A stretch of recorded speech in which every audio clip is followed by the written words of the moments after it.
వాళ్ళ టిప్పర్ డ్రైవర్కి ఇచ్చారు. టిప్పర్ అయితే ఇంకా టిప్పర్ డ్రైవర్ అయితే కాళ్ళ దగ్గర పడి ఉంటాడనే ఉద్దేశంతో ఈ ఎమ్మెల్యేలను కూడా మీ ఎడం చేత్తో వేలి ముద్ర వేసే వాళ్ళని పెట్టుకుంటున్నారు.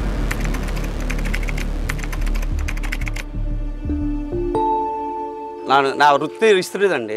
నేను గౌరవంగా బతుకుతున్నాను సమాజంలో. ఇప్పుడు నా వృత్తి నాకు దైవం సార్. ఇది ఒకేసారి నేను వెళ్ళానుగా.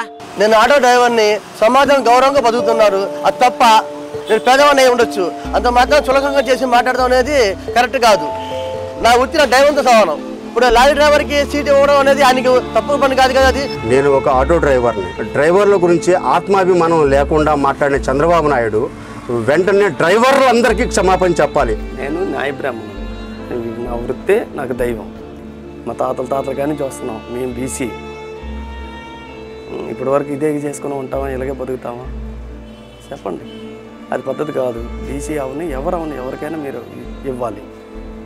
ఇస్తే వాళ్ళకు కూడా మంచి విలువ ఉంటుంది, వాళ్ళు కూడా గౌరవం ఉంటుంది.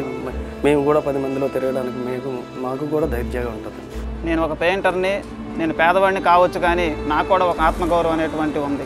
చంద్రబాబు నాయుడు గారు చాలా చులకనగా మాట్లాడుతూ మాలాంటి పేద బడుగు బలహీన వర్గాలకి ఎంతో బాధ కలిగిస్తూ ఉంది.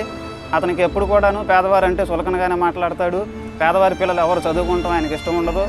పేదవారిని ఎప్పుడు కూడా ఆయన చాలా చిన్నచూపు చూస్తూ ఉంటాడు. నేను ఒక సమోసా కొట్లో పనిచేస్తాను.